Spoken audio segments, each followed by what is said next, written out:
(2025년 8월 28일자) 이스라엘 투데이.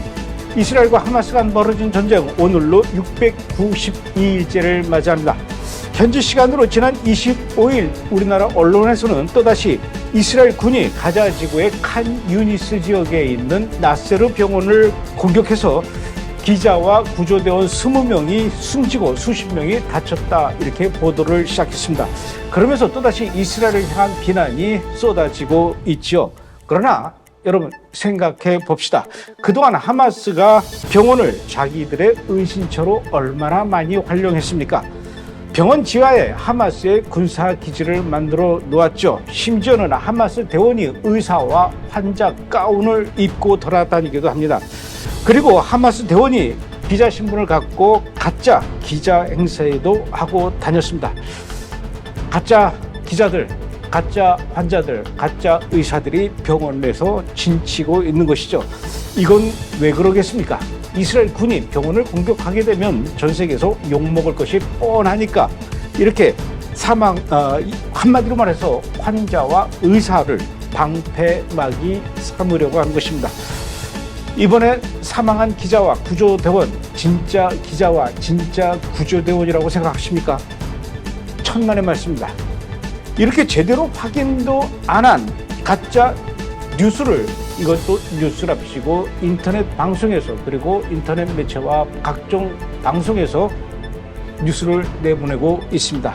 그래서 기레기라는 소리를 듣는 겁니다.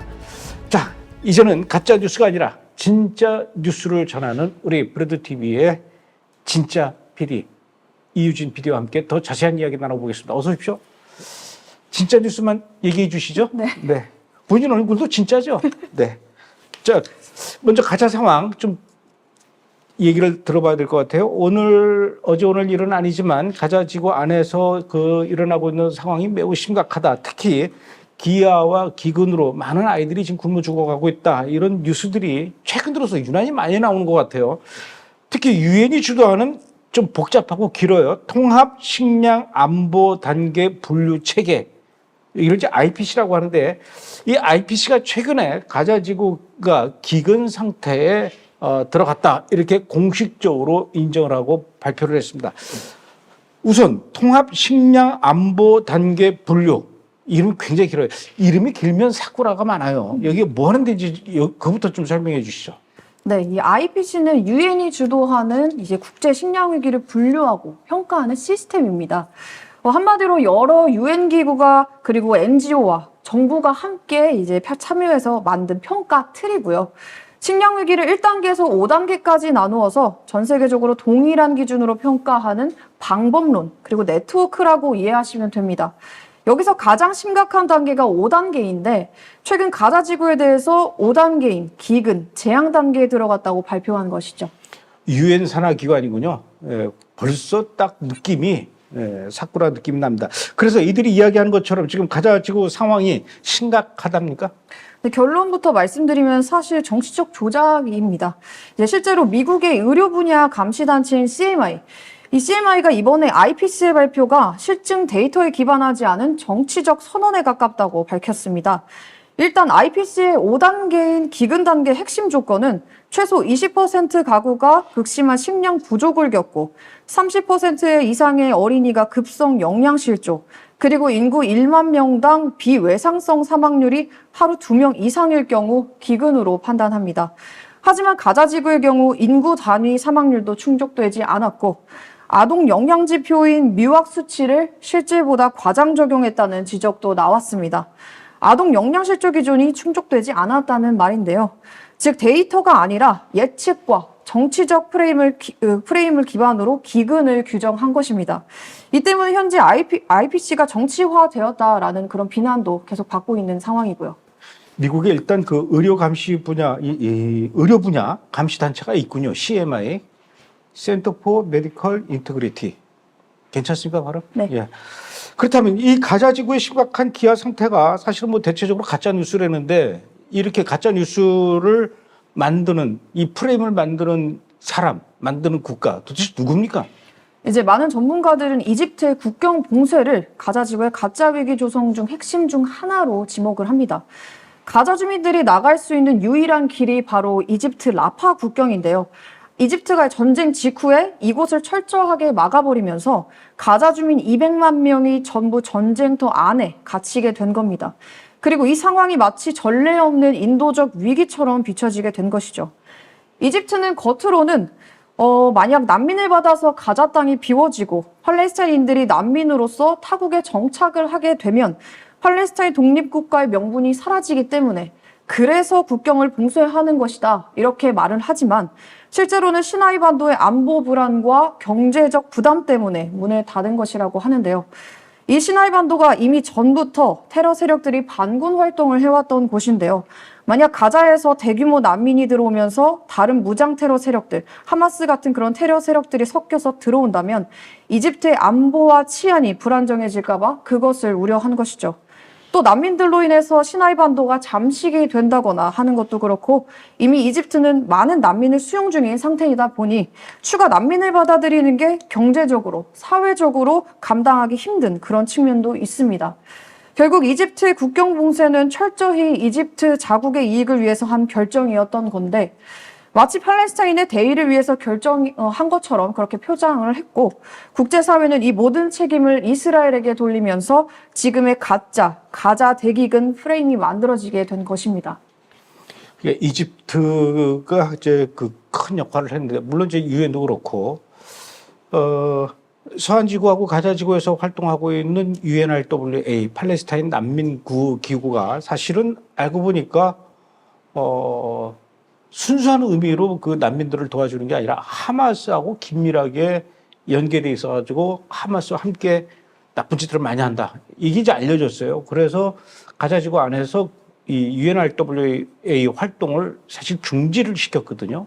중단을 시켰는데 최근에 유엔이 또다시 이 가자지구 안에서의 그 UNRWA 활동을 복원시키려고 준비하고 있다. 이런 내용이 최근 들어서 이제 내부자 폭로가 시작이 됐어요. 요 얘기를 좀 자세하게 해주시죠.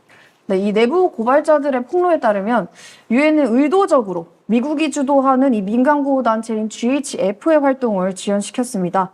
네, UNRWA가 없으니 다른 유엔 기구들이 사실상 구호 활동을 효과적으로 해야 되는데 오히려 이들이 이스라엘의 협력 제안도 거절하고 미국과 이스라엘이 직접 지원하는 이 GHF 같은 민간 단체 성과를 깎아내리는 방식으로 움직였다는 내부 증언이 나온 겁니다. 이들의 목적은 분명한데요.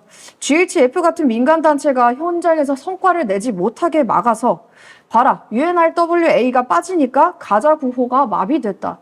다시 UNRW가 필요하다. 이런 명분을 만들고 있는 셈인데요. 그렇게 해서 다시 UNRWA가 구호 활동의 주도자로 복원시키려는 것이죠. 일각에서는 이를 두고 오일 포 푸드 이후로 최대 스캔들이라고 평가하고 있고요. 여기에 더해서 가자 지구의 기근, 통계 왜곡까지 이어지면서 국제사회가 말하는 이 가자 위기의 이면이 드러나고 있는 그런 상황입니다. 그러니까 이제 결국 정리하자면 가자의 인도적 위기, 이거는 단순한 재난이 아니라 철저하게 계산된 정치적 계산. 이것이 이제 개입된 결과다 이런 얘기네요. 네, 맞습니다. 한마디로 지금의 가자 인도적 위기는 재난이 아니라 이집트 국경 봉쇄와 유엔의 구조 재편 시도가 맞물려서 이루어진 정치적 산물인 셈입니다. 예, 이제 아직도 가자 지구에 끌려가 있는 돌아오지 못하고 있는 인질들 얘기를 좀 해봐야 될 것 같아요. 지난 2023년 10월 7일 하마스의 이스라엘 기습 공격 당시에 하마스가 저질렀던 끔찍한 만행이 담긴 영상 중에 하나가 최근에 공개됐어요. 어떤 영상입니까? 네, 이번에 공개된 영상은 19세 님로드 코헨이라는 이스라엘 군인이 2023년 10월 7일에 하마스에 의해서 가자 지구로 납치되는 장면입니다. 이 영상은 이스라엘군이 확보한 뒤에 최근 텔아비브에서 열린 기자회견에서 코헨의 가족이 직접 공개했는데요. 돌아온 몇몇 전 인질들에 따르면 코헨은 몇 달 동안 동물을 가둬놓는 작은 우리에 갇혀 있었고 아이디프 소속이었기 때문에 테러리스트들에게 극심한 신문과 고문을 받아야 했다고 전했습니다. 현재 코헨은 온몸에 피부병과 발진을 앓고 있는 상태라고 하고요. 귀에도 감염이 발생한 상태로 추정된다고 보고가 됐습니다. 그런가 하면 지난 월요일이었어요. 25일 날 이스라엘 군이 가자지구 그 칸 유니스에 있는 나세르 병원 거기를 공격해가지고 기자와 구조대원을 포함해서 20명이 숨지고 수십 명이 이제 그 부상당하는 그런 일이 생기면서 또다시 이제 막 이스라엘이 전 세계로부터 집중포화 욕을 먹고 있는 그런 상황인데 물론 이제 이스라엘도 그 병원을 공격하면 안 되죠. 그러나 앞서 제가 오프닝 멘트에서도 얘기를 했듯이 이게 그냥 병원이 아니거든요. 그냥 병원이 아니기 때문에 공격을 했을 텐데 구체적으로 이스라엘 군이 왜 이번에 이 나세르 병원을 공격한 겁니까? 네, 이스라엘군이 이번에 이 가자 나세르 병원을 공습한 것이 단순한 민간 시설을 공습한 것이 아니라 병원 옥상에 설치된 하마스의 감시 카메라를 겨냥한 것이라고 설명을 했습니다. 그리고 그 카메라가 이스라엘군의 이동을 추적하는 데 사용됐던 카메라라고 밝혔는데요. 실제로 이번 공격으로 사망한 약 20명 중에 6명은 하마스 대원이었다고 하고요. 사망한 기자들 중 일부는 테러리스트이거나 테러 공모자였던 것으로 알려졌습니다. 하마스가 가자 지구에서 기자나 통신원으로 이중 임무를 수행하고 있다는 사실이 다시 한번 입증이 된 것이죠. 또한 하마스가 병원과 같은 이 민간 시설을 군사 거점으로 악용하고 있다는 사실도 다시 한번 드러난 거고요. 하지만 국제사회는 이번에도 민간 시설을 악용하는 하마스에 대해서는 침묵하고 계속해서 이스라엘을 향해서 비난하고 있는 그런 상황입니다. 자, 그리고 이번에 좀 이스라엘 내부 문제를 좀 들여다보겠습니다. 최근에 이스라엘의 이원 정착촌 건설 계획이 이번에 최종 승인이 됐다 그래요. 이원 정착촌 여기가 아마 이원 지역이라는 데가 팔레스타인 난민, 이거 팔레스타인 사람들한테는 굉장히 민감한 지역인 것 같아요. 그러니까 이제 이곳에다가 정착촌을 짓는 게 이제 승인이 나니까 이제 지금 팔레스타인 사람들이 난리가 난 것 같은데, 정확하게 이원이 어떤 지역이고 여기가 왜 이렇게 지금 논란이 되고 있는 겁니까? 네, 현재 이 논란이 되고 있는 이원 지역은 예루살렘 바로 동쪽 지역인데요. 이미 대규모 정착촌이 들어서 있는 마알레 아두밈과 예루살렘을 잇는 중간 지대입니다. 행정적으로는 서안 지구 C구역에 속해서 이스라엘이 군사 행정 통제권을 가지고 있는 지역이죠. 팔레스타인 측에서 이 지역을 특히 민감하게 여기는 이유는 이곳이 서안 지구 북부와 남부를 연결하는 사실상 마지막 통로이기 때문입니다. 북쪽에는 라말라, 팔레스타인 자치정부 행정 수도가 있고요. 남쪽에는 베들레헴이 있는데 이 두 도시가 서로 연결이 돼야 하나의 독립국가로 기능을 할 수가 있습니다. 그런데 만약 이 이원 지역에 유대인 정착촌이 들어서게 된다면 라말라와 베들레헴 사이의 지리적 연속성이 끊기게 되고 팔레스타인 국토가 북부와 남부로 단절되게 되면서 사실상 두 국가 해법이 불가능해지는 결과를 낳는다는 겁니다. 결국 이 이원 정착촌 건설 계획은 예루살렘과 마알레 아두밈을 연결하는 동시에 라말라와 베들레헴 도시를 단절시키면서 팔레스타인 국가의 심장부를 끊어버릴 수 있는 전략적 고리를 만드는 그런 계획인 셈인 것이죠. 결론적으로 이원은 단순한 정착촌 건설 문제가 아니라 팔레스타인 독립국가 생존 여부와 직결된 문제이기 때문에 그래서 국제사회에서 이번 결정에 대해 특히 더 반발하고 있는 겁니다. 근데 이게 우리나라의 뉴스에서는 다루지 않기 때문에 사람들이 잘 몰라서 그렇죠. 바로 그 지역에다가 이렇게 유대인 정착촌을 짓겠다라고 한 것은 결국은 팔레스타인 사람들이 자청한 거예요. 거기 유대인 정착촌이 있어요, 있기는 지금도. 거기 말레 아두밈 유대인 정착촌이 있는데, 우리 금요 샤반 예배 때 처음에 나오던 후오르라는 노래가 있어요.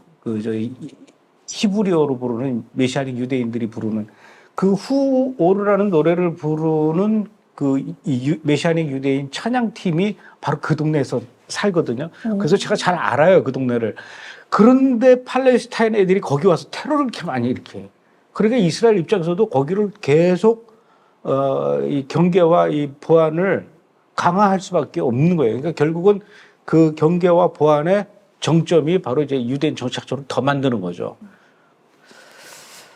근데 이렇게 되면은 진짜 이렇게 팔레스타인 사람들 남과 북이 허리가 완전히 뚝 잘리는 건데 이렇게 반발이 일어날 거를 알면서도 굳이 이렇게 이스라엘 정부가 이곳에다가 정착촌을 지으려고 한 특별한 이유가 있습니까?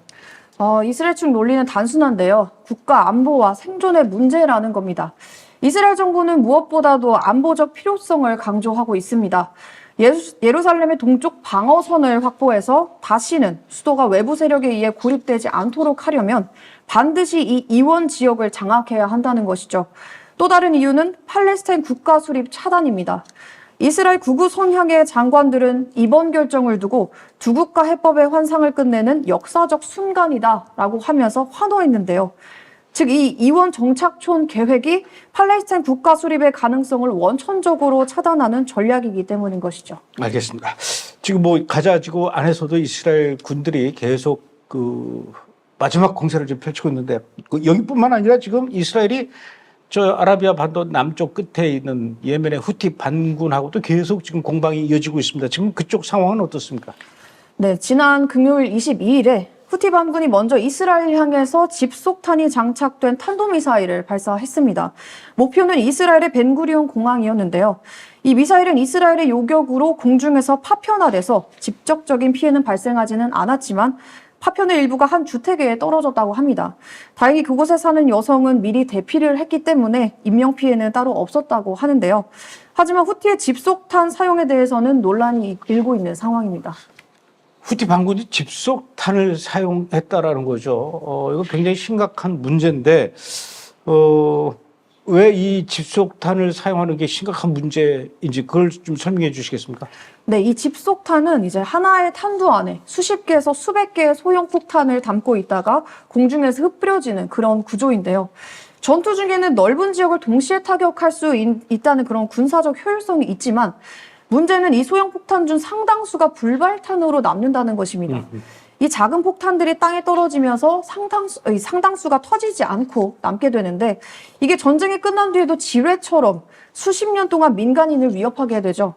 그래서 이 실제로 라오스나 캄보디아, 레바논 같은 지역에서는 수십 년 전 투하했던 이 집속탄이 여전히 폭발하면서 매년 어린이와 민간인 희생자가 발생하고 있습니다. 그래서 국제사회는 2008년 집속탄 금지 협약을 통해서 현재까지 120여 개국이 사용을 금지하도록 했지만 이스라엘이나 미국, 한국과 같은 이 주요국은 그 협약에 가입하지 않았는데요. 그럼에도 불구하고 이 집속탄은 국제사회에서 비인도적 무기라는 그런 낙인이 찍혀 있어서 이번 후티의 집속탄 사용이 논란이 된 것 같습니다. 그러니까 이제 하나의 탄두 안에 수백 개의 소형 폭탄이 이렇게 집어넣어서 집속탄이군요. 네. 나는 집 속에서 터진다고 해서 집속탄인 줄 알았더니 그게 아니었어요. 네. 몸속에서 터지면 몸속탄, 나는 집 속에서 터지면 집속탄 이런 거인 줄 알았더니 하나의 탄두 안에 수백 개의 폭탄이, 야, 그럼 엄청난 건데. 아무튼 그래서 이스라엘도 지금 한마디로 말해서 이제 뚜껑이 열렸어요. 그래서 예멘으로 날아가서 예멘에 있는 수도 대통령궁을 지금 공격하고 있어요. 네, 맞습니다. 이 후티 반군의 집속탄 공격 직후에 이스라엘이 바로 즉각적으로 보복을 한 건데요.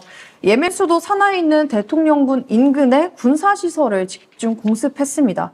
이 밖에도 후티 군사활동의 중요한 전력 공급 시설인 히자즈 발전소와 아사르 석유 시설까지 공습을 했습니다.